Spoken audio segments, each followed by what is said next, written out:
Hi friends, welcome to Saju's taste land. എല്ലാവർക്കും പുതിയൊരു വീഡിയോയിലേക്ക് സ്വാഗതം. ഇന്നത്തെ വീഡിയോ എന്ന് പറയുന്നത് വളരെ ടേസ്റ്റി ആയിട്ട്, വളരെ സിമ്പിളായിട്ട്, എന്നാൽ വളരെ ഹെൽത്തി ആയിട്ട് തയ്യാറാക്കിയെടുക്കാൻ പറ്റുന്ന നല്ലൊരു ബ്രേക്ക്ഫാസ്റ്റ് റെസിപ്പിയാണ്. അപ്പോൾ ഇത് നമ്മൾ ക്യാരറ്റ് അതുപോലെ തന്നെ പച്ചരിയൊക്കെ വെച്ചിട്ടാണ്, കുറച്ച് ഇൻഗ്രീഡിയൻസ് മാത്രം വെച്ചിട്ടാണ് ഈ ഒരു റെസിപ്പി നമ്മൾ തയ്യാറാക്കിയെടുക്കുന്നത്. നല്ലൊരു കോമ്പിനേഷനാണ് ഈ ഒരു വീഡിയോയിലായിട്ട് പോകുന്നത്. അപ്പോൾ ഇന്ന് ഒരേപോലെയുള്ള ബ്രേക്ക്ഫാസ്റ്റൊക്കെ കഴിച്ച് മടുത്തിരിക്കുന്നവർക്ക് കുറച്ച് വെറൈറ്റി ആയിട്ടുള്ള രീതിയിൽ, നല്ല ഹെൽത്തി ആയിട്ടുള്ള രീതിയിൽ തയ്യാറാക്കി നോക്കാൻ പറ്റുന്ന നല്ലൊരു റെസിപ്പിയാണ്. അപ്പോൾ നമുക്കതെങ്ങനെയാണ് തയ്യാറാക്കിയെടുക്കുന്നതെന്ന് കാണാം. അപ്പോൾ അതിന് വേണ്ടിയിട്ട് ഞാൻ 2 കപ്പ് പച്ചരിയാണ് എടുത്തിരിക്കുന്നത് കേട്ടോ. അപ്പോൾ ഞാൻ എടുത്തിരിക്കുന്നത് നമ്മുടെ റേഷൻ കടയിൽ നിന്ന് കിട്ടുന്ന സാദാ പച്ചരിയാണ് എടുത്തിരിക്കുന്നത്. ഇനി നമുക്ക് ഈ പച്ചരി നല്ലപോലെ കഴുകിയെടുക്കണം. അതായത് ചില പച്ചരിക്കൊക്കെ കുറച്ച് ഒട്ടലൊക്കെ കൂടുതലുണ്ടായിരിക്കും. ചിലപ്പോൾ നമ്മൾ ബ്രേക്ക്ഫാസ്റ്റൊക്കെ ഉണ്ടാക്കുമ്പോൾ അതത്ര പെർഫെക്റ്റ് ആയിട്ടുള്ള രീതിയിൽ നമുക്ക് കിട്ടാറില്ല. അപ്പോൾ അത് നല്ല പെർഫെക്റ്റ് ആയിട്ട് കിട്ടാൻ വേണ്ടിയിട്ട് നമുക്ക് ഒരു 4 പ്രാവശ്യമെങ്കിലും നല്ലപോലെ വെള്ളം മാറ്റി ഇതേപോലെ ഞരടി തന്നെ നമ്മൾ അരി കഴുകിയെടുക്കണം. അപ്പോൾ അതിലുള്ള ആ ഒരു ഇതൊക്കെ നന്നായിട്ട് പോവുകയും വെള്ളം നന്നായിട്ട് തെളിഞ്ഞ് വരുന്നത് വരെ തന്നെ കഴുകിയെടുക്കാനായിട്ട് ശ്രദ്ധിക്കുക. അതിനുശേഷം ഇതിലേക്ക് കുറച്ച് വെള്ളം ഒഴിച്ചു കൊടുത്തിട്ട് നമുക്കിത് ഒരു രാത്രി മുഴുവൻ തന്നെ റെസ്റ്റ് ചെയ്യാനായിട്ട് മാറ്റി വയ്ക്കുകയാണ് വേണ്ടത്. അപ്പോൾ നമ്മൾ ഫ്രിഡ്ജിലൊന്നും റെസ്റ്റ് ചെയ്യാനായിട്ട് മാറ്റി വയ്ക്കരുത്. നമ്മൾ പുറത്ത് തന്നെയാണ് ഇത് മാറ്റി വയ്ക്കേണ്ടുന്നത്. ഇത് നമുക്കിതിന് കഴിക്കാൻ വേണ്ടുന്ന ഒരു കോമ്പിനേഷൻ നമുക്ക് തയ്യാറാക്കി എടുക്കാം. അപ്പോൾ അതിന് വേണ്ടിയിട്ട് ഞാനൊരു പാനിലേക്ക് കുറച്ച് വെളിച്ചെണ്ണയാണ് ഒഴിച്ചു കൊടുത്തിരിക്കുന്നത് കേട്ടോ. അതിനുശേഷം ഞാൻ ഒരു വലിയ സവോള ഇതേപോലെ കുറച്ച് വലുതാക്കിയിട്ട് അരിഞ്ഞെടുത്തിരിക്കുന്നത് ചേർത്തിട്ടുണ്ട്. ഒരു വലിയ തക്കാളി ചേർത്തിട്ടുണ്ട്. ഒരു 3-4 വെളുത്തുള്ളി ചേർത്ത് കൊടുത്തിട്ടുണ്ട്. വളരെ ചെറിയൊരു പീസ് ഇഞ്ചി 1-2 പീസായിട്ട് കട്ട് ചെയ്തത് ഇതിലേക്ക് ചേർത്ത് കൊടുത്തിട്ടുണ്ട്. എന്നിട്ട് നമുക്കിത് നല്ലപോലെ വഴറ്റിയെടുക്കുകയാണ് വേണ്ടത് കേട്ടോ. അപ്പോൾ ഒരുപാട് അങ്ങോട്ട് വഴന്ന് ബ്രൗൺ കളറായി അങ്ങനെയൊന്നും ആവേണ്ട കാര്യമില്ല. നമുക്കിത് നന്നായിട്ടൊന്ന് വാടിക്കിട്ടിയാൽ മാത്രം മതിയായിരിക്കും കേട്ടോ. ഇനി ഞാനിതിലേക്ക് ചേർത്ത് കൊടുക്കുന്നത് 1 ടീസ്പൂൺ അളവിൽ ഉഴുന്നുപരിപ്പാണ്. അപ്പോൾ ഉഴുന്നുപരിപ്പ് ചേർക്കുമ്പോൾ ഒന്ന് കഴുകിയിട്ട് നമുക്കിതിലേക്ക് ചേർത്ത് കൊടുക്കാം. ഉഴുന്നുപരിപ്പ് ഓപ്ഷണലാണ് കേട്ടോ. അപ്പോൾ വേണമെന്നുള്ളവർക്ക് മാത്രം അത് എടുത്താൽ മതിയായിരിക്കും. ഇനി നമുക്കിതെല്ലാം കൂടി ചേർത്തിട്ട് നല്ലപോലെ വഴറ്റിയെടുക്കുകയാണ് വേണ്ടത്. സവാളയൊക്കെ നന്നായിട്ട് വാടി വരണം.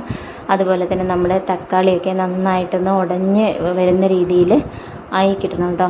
അപ്പോൾ നമ്മുടെ ചാനലിൽ ഇതിനു മുമ്പ് ഒരുപാട് ബ്രേക്ക്ഫാസ്റ്റ് റെസിപ്പി, അതുപോലെ തന്നെ ഒരുപാട് കിച്ചൺ ടിപ്സുകൾ, നമ്മുടെ മുടിക്ക് വേണ്ടുന്ന ഗ്രോത്തിന് ആവശ്യമായിട്ടുള്ളത്, മുടി കൊഴിച്ചിൽ മാറാൻ വേണ്ടിയിട്ടുള്ള ഒരു റെമഡീസ്, അതുപോലെ തന്നെ നമ്മുടെ മുടി കറുപ്പ് കിട്ടാൻ വേണ്ടിയിട്ട് ഉള്ള ഡൈകൾ എല്ലാം നമ്മുടെ ചാനലിൽ ഇതിനു മുമ്പ് അപ്ലോഡ് ചെയ്തിട്ടുള്ളതാണ് കേട്ടോ. അപ്പോൾ അതൊക്കെ കാണാൻ താല്പര്യമുള്ളവർക്ക് നമ്മുടെ ചാനലിലേക്കൊന്ന് കയറിയിട്ട് ആ വീഡിയോസൊക്കെ ഒന്ന് കണ്ടു നോക്കാവുന്നതാണ്. അപ്പോൾ അതാണ് നമ്മുടെ ഇത് നന്നായിട്ട് പാകമായി വന്നിട്ടുണ്ട്. എന്നിട്ട് ഇതിന് നന്നായിട്ടൊന്ന് തണുക്കാനായിട്ട് മാറ്റി വെക്കണം കേട്ടോ. അതിനുശേഷം നമ്മളിതൊരു മിക്സിയുടെ ജാറിലേക്ക് ഇട്ടിട്ട് നല്ല ഫൈനായിട്ട് തന്നെ അരച്ചെടുക്കാനാണ് പോണത്. അപ്പോൾ വെള്ളം ചേർക്കണമെന്നൊന്നുമില്ല. ഇനി കുറച്ച് വെള്ളം ചേർത്താലും കുഴപ്പമില്ല. ഇനി ഇതിലേക്ക് ഞാൻ 1 ടേബിൾ സ്പൂൺ അളവിൽ മുളക് പൊടിയാണ് ചേർത്ത് കൊടുക്കുന്നത്. അതുപോലെ ആവശ്യത്തിനുള്ള ഉപ്പ് കൂടി ഇതിലേക്ക് ചേർത്ത് കൊടുത്തിട്ടുണ്ട്.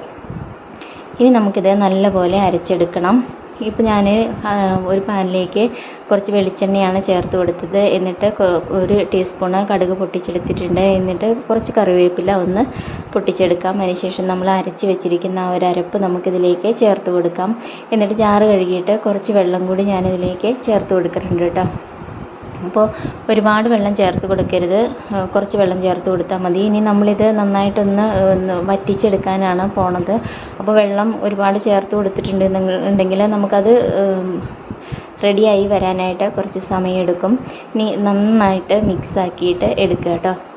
അതിനുശേഷം നമുക്ക് ഉപ്പ് ആവശ്യമാണെന്ന് തോന്നുകയാണെന്നുണ്ടെങ്കിൽ കുറച്ച് ഉപ്പ് കൂടി ഇതിലേക്ക് ചേർത്ത് കൊടുക്കാം. എന്നിട്ട് വീണ്ടും നല്ലപോലെ മിക്സ് ചെയ്തിട്ട് നമുക്കിത് കുറച്ച് സമയം വെച്ചിട്ട് ഇത് നല്ലപോലെ ഒന്ന് വറ്റിച്ചെടുക്കുകയാണ് വേണ്ടത്. ഇതിൻ്റെ പാകം എന്ന് പറയുന്നത് ഇത് നല്ലപോലെ ഒന്ന് വഴന്ന് വന്ന് അതിൻ്റെ എണ്ണയൊക്കെ നന്നായിട്ടൊന്ന് തെളിഞ്ഞ് വരാനായിട്ട് തുടങ്ങും. ഇതേപോലെ കുറച്ചൊന്ന് തിക്കായിട്ട് വരാനായിട്ട് തുടങ്ങും.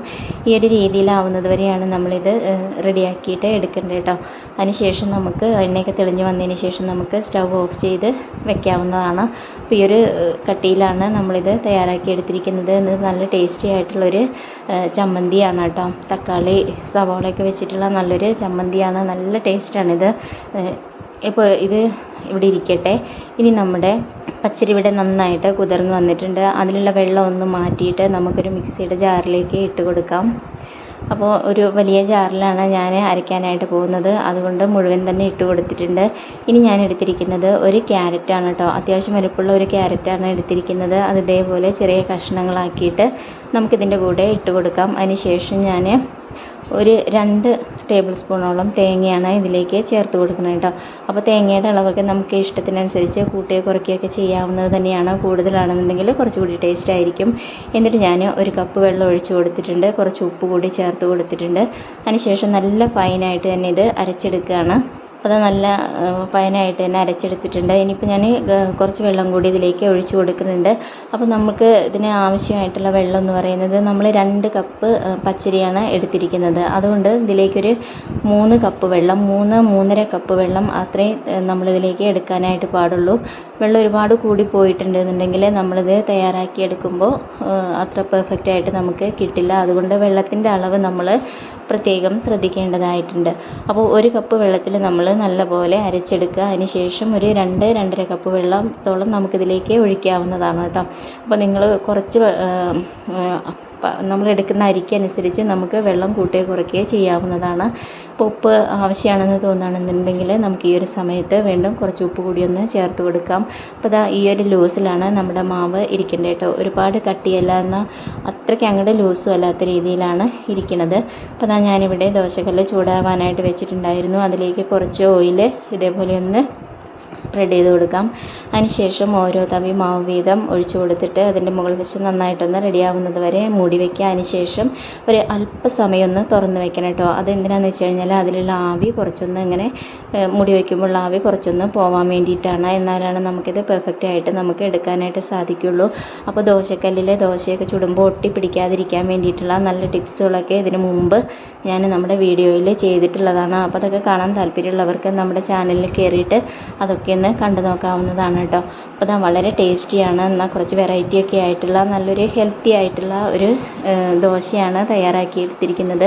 നമ്മുടെ നീർദോശ പോലെയൊക്കെയുള്ള ആ ഒരു ടേസ്റ്റിലൊക്കെയുള്ള നല്ല ദോശയാണ്. അപ്പോൾ ക്യാരറ്റൊക്കെ കഴിക്കാനായിട്ട് ഇപ്പോൾ തോരൻ വെച്ചോ കറികളിലൊക്കെ കഴിക്കാനും മടിയുള്ളവർക്കൊക്കെ ആണെന്നുണ്ടെങ്കിൽ ഇതേപോലെ ബ്രേക്ക്ഫാസ്റ്റിലൊക്കെ ഉൾപ്പെടുത്തിയിട്ട് നമുക്ക് കഴിക്കാവുന്നതാണ്. അപ്പോൾ ഈ ഒരു ചമ്മന്തിയും അതുപോലെ തന്നെ ഈ ഒരു ദോശയും വളരെ ടേസ്റ്റി ആയിട്ടുള്ള നല്ലൊരു കോമ്പിനേഷനാണ് കേട്ടോ.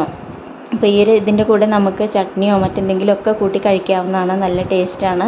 അപ്പോൾ ഈ വീഡിയോ നിങ്ങൾക്ക് ഇഷ്ടമായിട്ടുണ്ടാവുമെന്ന് വിചാരിക്കുകയാണ്. ഇഷ്ടമായാൽ ലൈക്ക് ചെയ്യാനും ഷെയർ ചെയ്യാനും അതുപോലെ തന്നെ നിങ്ങളുടെ അഭിപ്രായങ്ങൾ അറിയിക്കാനും മറക്കരുത്.